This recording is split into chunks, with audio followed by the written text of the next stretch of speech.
sister has been a really interesting life. Before I was a sister, I was married, and I raised a family, and then my husband passed away, and as a widow, I started discerning religious life, and so this is like a totally new chapter for me.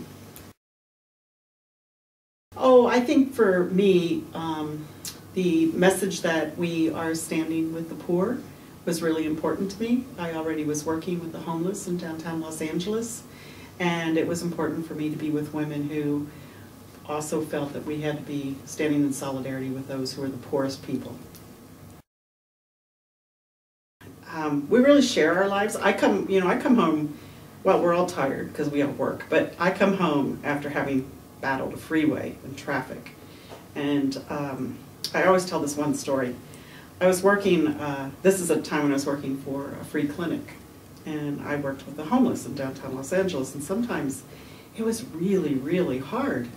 Really sad stuff happened. One time I found a dead body, which is really traumatic. And I had called the sisters to tell them I was going to be late, but I didn't tell them why. But they knew from my voice I was kind of upset, but I didn't say anything. And this is true. I pulled into the driveway in the parking lot. I got out of the car.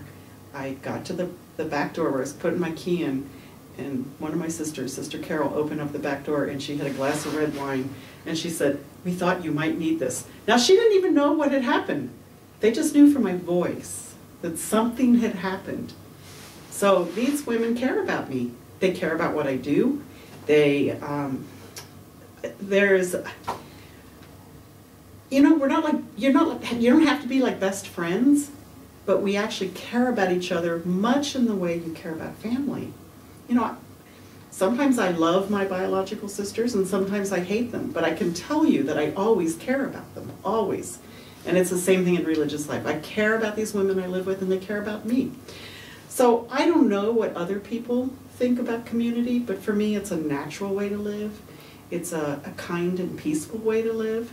I hope that till the day I die, I'm living with a group of smart, funny, and kind women. I can't think of a better way to live life.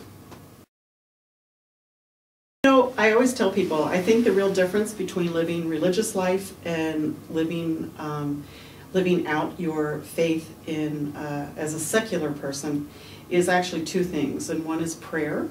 That's an enormous part about being a religious woman. And then the second thing is actually how we live out our community life, how we make the vow of celibacy, which is really a vow that talks about how we're in relationship with each other, how we're committed to one another, how you have you've pledged your life to this group of women, a little small subset of which you actually live with. So in our house, we meet at 6:30 in the morning in a little chapel, which is in our convent, and we have morning prayer. We also have a communion service because not all of us can go to Mass every day because of our jobs. And it's just, I call it like a really non-violent way to start your day. I'm the kind of person who, the minute I get up, I'm thinking about what do I have to do at work, and I have to do this, and do I have to do laundry, whatever it is, but my brain is going 100 miles per hour. So being forced to just stop and sing a hymn, read a little gospel,